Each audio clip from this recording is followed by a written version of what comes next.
역사관 그리고 10억이 넘는 주식 수익률 이 사람들 도대체 누구일까요? 바로 이 장관 후보자 또 헌법재판관 후보자입니다. 두 후보자를 보는 곱지 않은 시선 위기의 박성진, 이유정. 자, 중소벤처기업부의 박성진 장관 후보자 그리고 이유정 헌재재판관 후보자에 대해서 여러 가지 의혹들이 쏟아지고 있습니다. 박성진 장관 후보자는 어제도 저희가 잠시 다뤘습니다만 시간 관계상 좀 깊게 다루지 못했는데 신앙적인 부분에서는 창조론을 좀 믿고 있습니다. 신앙적인 것이 문제가 되는 것이 아니라 이 창조론을 과학적인 영역에서 증명하겠다는 이른바 창조과학회 회원이라는 사실이 뒤늦게 드러나서 과학계의 반발을 좀 사고 있습니다. 게다가요, 뉴라이트 역사관을 가진 것 아닌가라는 의구심을 낳고 있습니다. 건국을 70년이라고 기록했던 그런 기고문도 발견이 됐습니다. 오늘 해명을 했는데 건국과 정부 수립은 다른지 오늘 처음 알았다 이런 얘기를 하고 있습니다. 그러나 여전히 국가에 공헌하는 일이 있다라고 하면서 자진 사퇴를 일축했습니다. 이유정 후보자는 일반 투자자들은 감히 겁이 나서 하지도 못하는 코스닥과 비상장 주식을 이용해가지고 10억 원이 넘는 주식 차익을 얻었습니다. 본인이 굉장히 이 주식 투자에 관심이 많았다. 부동산보다 자신은 주식에 관심이 많아서 정당하게 번 돈이다라고 합니다만은 증권업계에서는 이 정도면은 주식의 신으로 불릴 정도로 뛰어난 투자 귀재다라는 얘기들이 나오고 있습니다. 금융감독원에서 조사에 들어갔다는 얘기도 흘러나오고 있습니다. 자, 이 박성진 후보자에 대해서는 자유한국당이 침묵이 길어지고 있습니다. 아무래도 뉴라이트 역사관과 관련 있는 것 아닌가라는 의구심이 나오고 있고요. 국민의당과 정의당에서는 지명 철회를 요구하고 좀 있습니다. 정우택 자유한국당 원내대표라든지 박지원 국민의당 의원의 경우에는 이 이유정 후보자에 대해서 사퇴를 촉구하고 있습니다. 청와대는 제기된 문제들을 엄중하게 지켜보고 있다면서 여론 추이를 좀 지켜보고 있습니다. 자, 왜 두 사람에 대한 논란이 계속 이어지고 있는지 그 이유는 무엇인지 또 어떻게 처신하는 것이 문재인 정부에 도움이 되는 것인지 6분의 얘기를 좀 들어보겠습니다. 먼저 영상 보고 오겠습니다. 그러니까 저는 이제 창조론을 믿는 것이 아니고 성경에 기록된 창조 신앙을 믿는 것입니다. 그 개인적으로 창조과학을 한 번도 연구한 사실은 없습니다.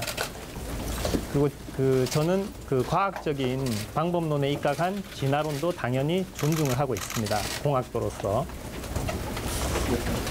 그 창조과학회 이사로서 활동하게 된 계기는 제가 이제 그 신앙인으로서 한국 창조과학회에 계신 분들하고 미국 창조과학회에 계신 분들하고 그 양쪽을 다 잘 알고 있어서 그 연결을 시켜 드리기 위해서 제가 이제 이사를 하게 되었습니다.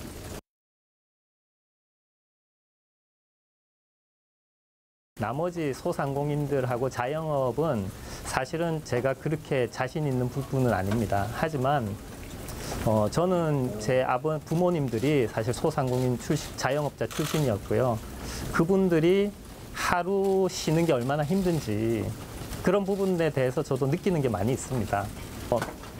정책적으로 어떻게 해야 될지 지금 잘은 모르겠지만 노력을 하겠습니다. 지금은 공부를 하고 있는 시간입니다. 예.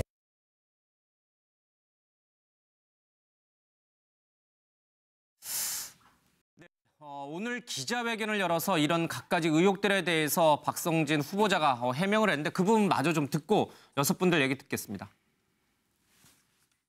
국민 여러분께 이런 혼란을 드려서 죄송하다는 사과 말씀을 먼저 드립니다.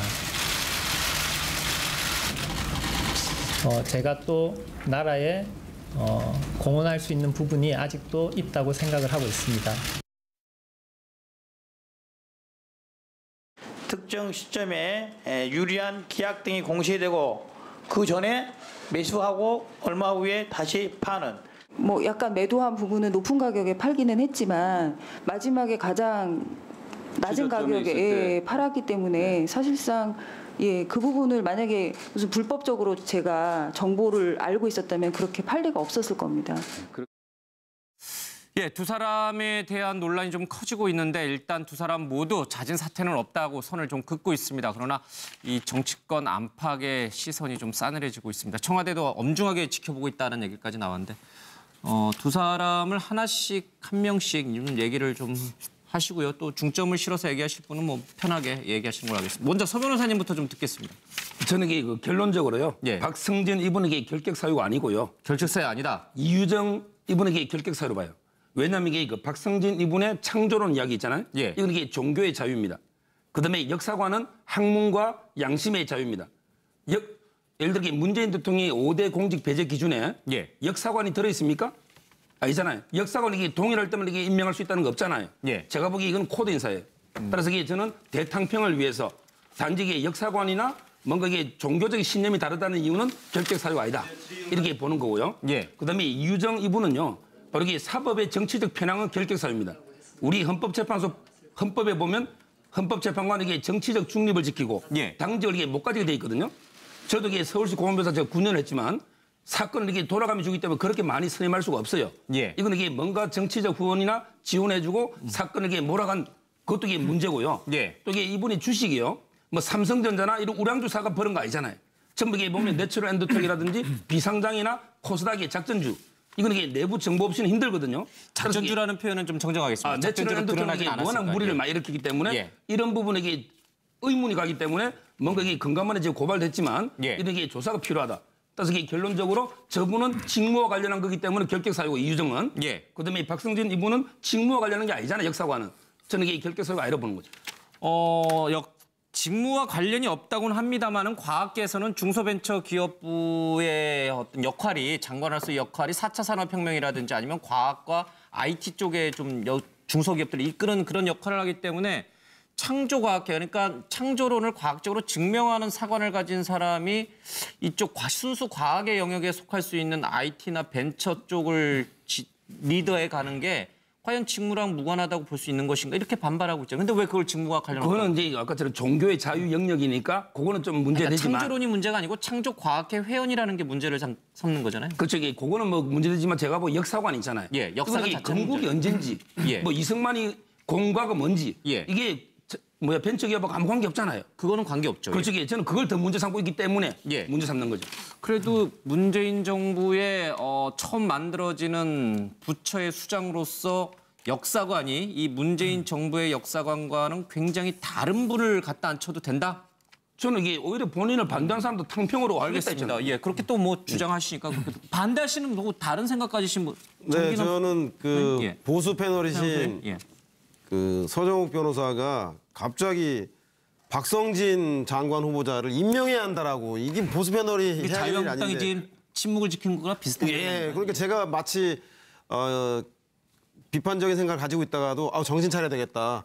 나는 그런 생각을 갖게 만드는데 아무튼 제가 볼 때는 이 두 분 다 법 위반은 아닌 것 같아요. 불법은 아닌데 소신과 양심의 문제인지 아니면 야당에서의 공연한 정치 공세인지 이 두 문제는 청문회를 통해서 가려봐야 한다는 생각이 듭니다. 예. 그 우리 이유정 그 후보자도 청문회를 통해서 본인이 불법적으로 그 주식을 투자하는 건 아니다. 하지만 공직자는 아주 높은 도덕적인 그 도덕적 잣대를 요구한다는 거 알고 사과하지 않았습니까? 따라서 저는 박성진 장관 후보자도 청문회를 통해서 문재인 대통령과 본인의 소신이 다른 것, 본인이 얘기하기는 역사에서 무지에서 생긴 일이다라고 했는데 정말 무지에서 그런 것인지 아니면 본인이 소신을 바꾼 것인지 그리고 이것이 직무와 관련이 있다고 하는 문제에 대한 입장은 무엇인지라고 좀 들어봐야 되는 건 아닌가. 그래서 저는 청문회 이후에 언론과 국민들이 좀 평가해 봤으면 좋겠다는 생각이 듭니다. 알겠습니다. 지금 서영호 선생님이 법 위반 아니다라고 빨간색으로 쓰셨는데 일단 이유정 후보자의 경우에는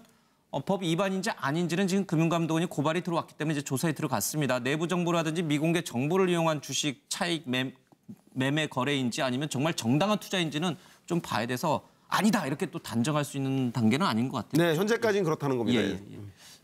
글쎄요, 저는 그 한마디로 얘기하면 이를테면 독재가 불가피했다라고 하는 주장. 이승만 정부 이승만 때, 독재 말입니다. 예. 이런 사람을 굳이 소위 말 문재인 정부가 장관 후보로 굳이 써야 될 이유가 뭔지 모르겠어요. 장관 자격 없다고 봅니다. 저는 이승만 독재 찬양, 그다음에 또 뭐 박정희 미화 이 얘기를 들으면서요. 기본적으로 국정교과서가 떠오르더라고요. 어쨌든 우리가 그런 어떤 적폐를 우리가 청산하자고 하면서 문재인 정부가 출범한 거 아닌가요?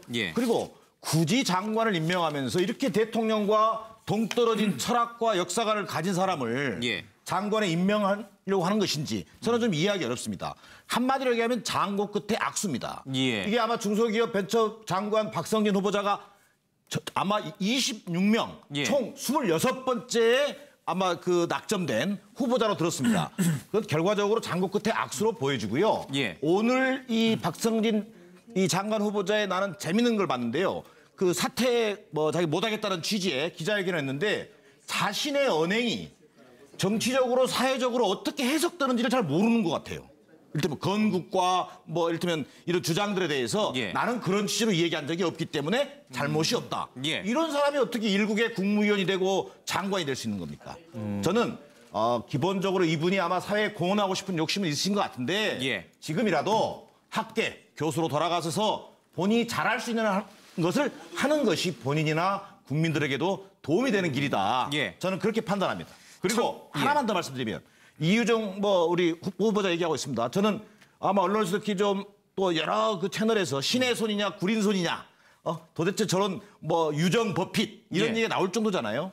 저는 금감원이 바로 그 잘못된 어떤 그 내부자 정보라든지 도저히 정보 없이는 저렇게 할 수 없었다라고 하는 세간의 의혹을 해소시킬 수 있도록 금감원이 철저히 조사하는 것이 우선 시급하다. 이런 알겠습니다. 판단입니다.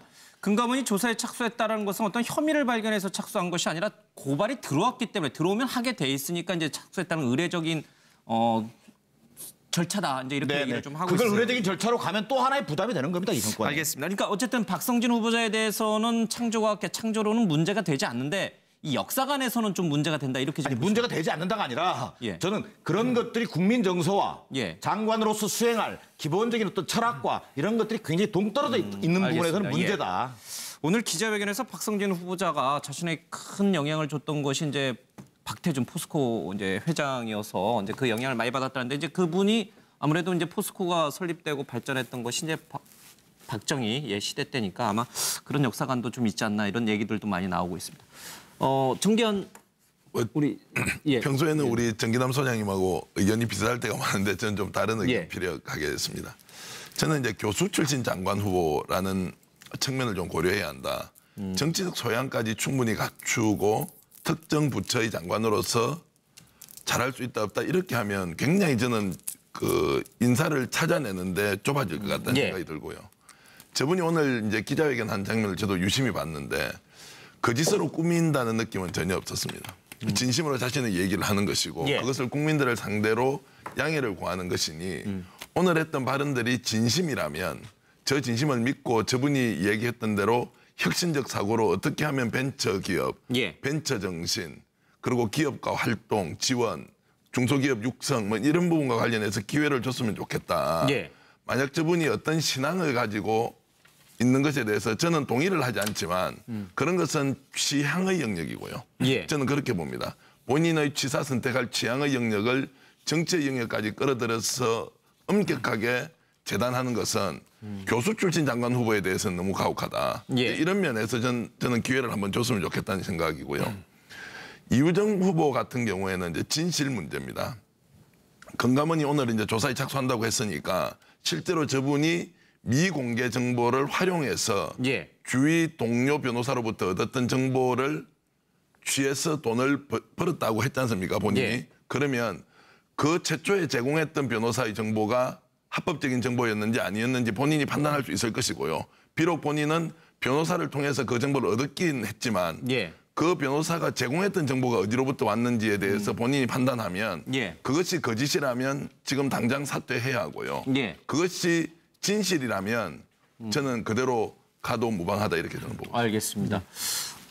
황 소장님은 좀 이 부분도 좀 설명을 같이 해주시면 좋겠어요. 건국과 정부 수립이 다른지 처음 알았다라고 오늘 기자회견에서 박성진 후보자가 얘기했는데 물론 이제 기계공학과 교수님이시기 때문에 뭐 정치라든지 아니면은 뭐 인문 사회학적 그런 교양 수준을 우리가 뭐 일반 정치인들만큼 높게 뭐 기대하지는 않습니다만 정말 처음 한 것인지 이번에 그건 말이 안 되죠. 우리 그 사회의 부분 좀 기본적인 설명해 논란 주시죠. 중에 하나가 건국절이 언제냐 해서 1948년이다. 정부 수립을 봐야 된다는 보수와 또 임시정부 상에 1919년으로 흘러가야 된다. 거슬러 그런 어떤 대립은 지금 아주 오래되고 보편적인 논쟁이지 않습니까?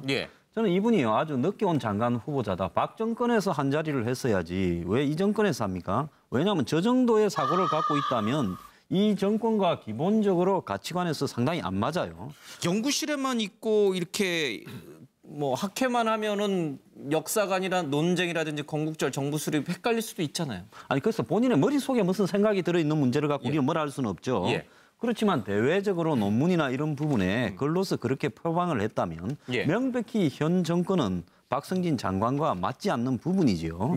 그때는 맞았고 지금 와서 틀리고 뭐 그렇게는 이야기하는 건 곤란하고요. 제가 봤을 때는 지난 박정권 때도 교문수석 하던 사람이 매우 진보적인 인사인데 차은택이가 추천해가 교문수석이 됐다 뭐 이런 이야기가 있었어요. 그래서 보수 진영에서 굉장히 방해했는데 그 사람도 안 좋게 끝이 났습니다. 그래서 마찬가지로 박성진 장관 내정자는요. 왜 이런 사람이 이렇게 어떤 이 칼라, 이념 이런 부분에 대해서 검증을 굉장히 잘하려고 하는 현 정권에서 나타났는가에 대해서 민정수석실도 책임을 좀 져야 된다 이렇게 보고요. 그다음에 그 이유정 지금 저 사람은 제가 그 옛날에 한 정치인 연구하면서 주식 좀 연구했잖아요. 그래서 비상장 주식이 곧 상장되고 그다음에 액면 분할되어서 무상증자되고 이렇게 되는 과정에서 살 수가 없습니다. 사는 게 불가능해요. 그런 산다라는 거는 특수한 이해관계를 가지고 도움을 줬거나 그런 이너스클에 들어갈 만한 어떤 힘을 행사할 수 있는 위치에 있어야만이 살 수가 있습니다. 그런데 보통 저렇게 벤치하는 사람은 비리를 많이 저지르기 때문에요. 어떤 이 법조계에 있는 사람을 옆에 끼려고 하는 노력을 많이 해요. 또 코스닥 주식을 갖다가 저가에 사서 고가에 팔고 팔자마자 폭락하고 이건요. 정말로 어떤 정보나 이런 부분을 공유하지 않으면 주식 해본 사람들은 다 불가능하다는 걸 압니다. 그래서 1년 6개월 만에 500%의 수익률을 올렸다. 저분은요. 그냥 그거 하러 가야 됩니다. 주식하러 가야. 그게 국가를 경제를 위해서 도움이 됩니다. 근데 이제 말씀 중에 벤처하는 사람은 비리를 자주 저지른다. 이거는 벤처 상장 과정에서 많은 비리가 있는 거는 사실입니다. 그러나 정정 안 합니다. 분명한 사실을. 그러나 벤처하는 사람들이 다 사기꾼은 아닌 거죠. 그렇게 말하지도 않은 말을 왜 또 하는 거예요? 알겠습니다. 시청자 여러분들께서 혹시나 벤처하시는 분들 오해하실까 봐 벤처하는 사람들이 또 우리 국가 성장, 경제 성장의 또 주역들이니까요. 그 사람들 또 기 꺾는 쪽으로 생각하지 말아주시기 바랍니다. 알겠습니다. 장애 주식의 또 전문가셨군요. 우리 안철수 대표 옛날에 연구 좀 한다고. 알겠습니다.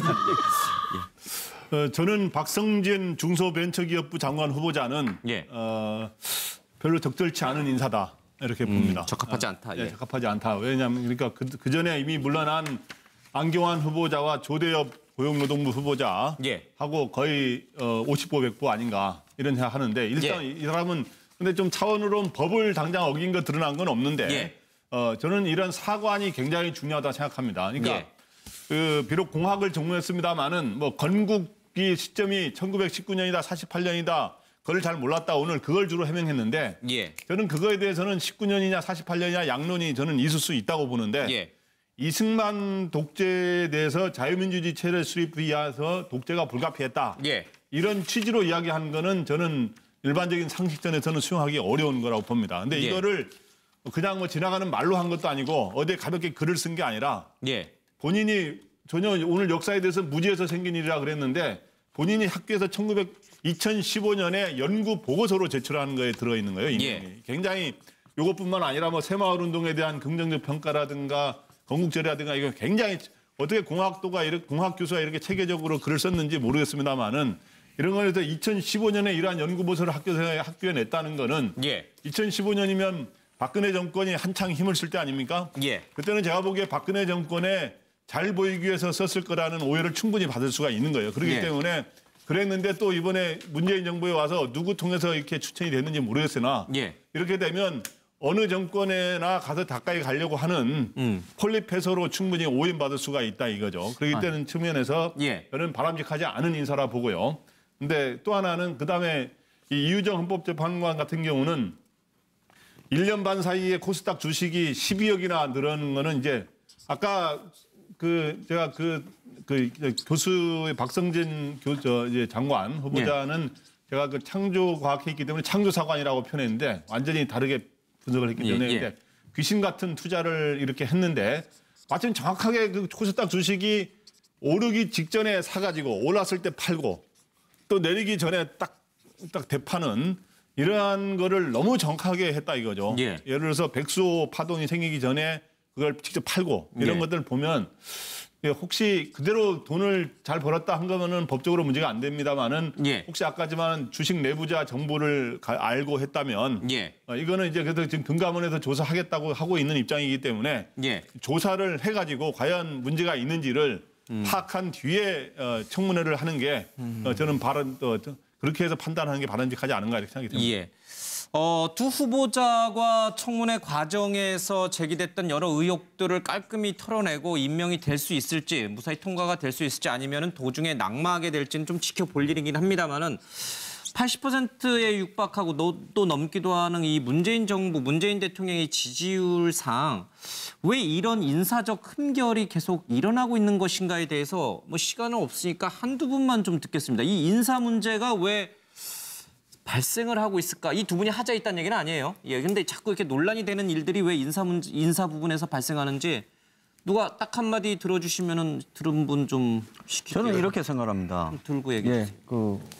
왜 이런 인사 논란이 벌어지는 겁니까? 저는요, 좀 다양한 컬러들을 가지고 크로스 체크하도록 하면 서로 간에 견제가 돼야 될 건데요. 지금 청와대에서 다양한 컬러가 아니라 상당히 일이 똑같은 컬러 이런 부분이 있다 보니까 교차 검증이 안 된다 이런 서로 간에 이제 이렇게 교차 검증이 안 되는 거죠. 그러다 보니까 다른 목소리나 다른 어떤 입장들이 제시가 잘 안 되는 그런 부분들이 좀 발생하고 있는 게 아닌가. 안 그러면 조금만 어떤 다른 시각을 가졌더라면 우리 정권하고는 도저히 맞지 않는 사람이다. 주식이 좀 심하다 이런 이야기가 나올 수 있었겠죠. 그렇다면 이거는 대통령의 인사적인 어떤 측면보다는 검증에, 그러니까 민정수석실 책임이 더 크다 이렇게 봐야 되는 건가요? 그렇지만 그런 어떤 시스템을 용인하는 것은 대통령 아닙니까? 대통령이니까 결국은 또 대통령 책임이다. 다 들으시면 안 돼요. 시간 없어서 한두 분만 듣겠습니다. 들으셨습니까? 정진남 선생님. 짧게 듣겠습니다. 그러면. 기본적으로 지금 청와대 인사 문제가 생길 때마다 무겁게 보고 있다면서 여론의 눈치를 보는 것 같은데요.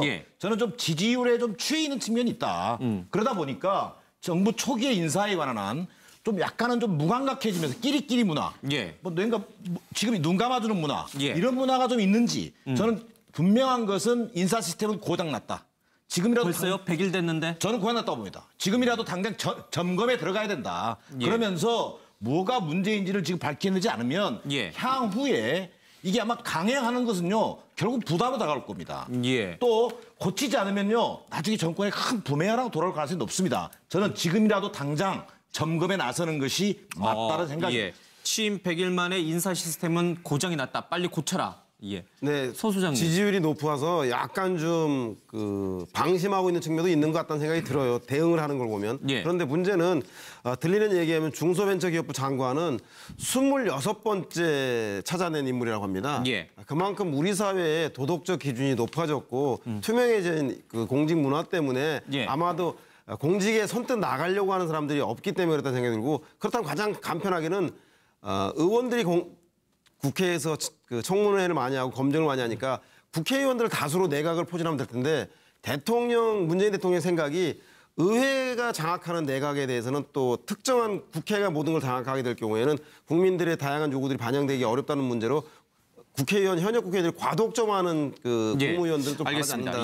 그런 제도적인, 구조적인, 현실적인 어려움도 있는 게 아닌가 생각이 듭니다. 인사청문 시스템의 문제일 수도 있다. 저는 이제 이전 낙마했던 장관 후보들하고는 좀 박성진 지금 후보는 좀 다르다고 생각을 하고요. 이게 이념을 기준으로 대한민국 장관을 임명한다 만다는 논란 자체가 문재인 정부의 오히려 통합 능력을 저해할 수 있고, 저분의 실제 실력이 어느 정도 아직 보지 못했지 않습니까? 그걸 놓고 저 사람은 아예 부적격자다라고 몰아가는 것은 오히려 그것 때문에 문재인 정부에 더 큰 부담이 올 수도 있기 때문에 어쨌든 두 사람을 좀 구분해서 관리할 필요는 있다 이렇게 저는 생각합니다. 알겠습니다. 문재인 정부의 인사 시스템이 고장났다는 의견도 좀 있고요. 또 이 청문 제도의 구조적 문제다라는 지적도 좀 있습니다. 청와대가 아마 여러 측면을 다 검토하고 있을 겁니다. 다음 주제로 가보겠습니다.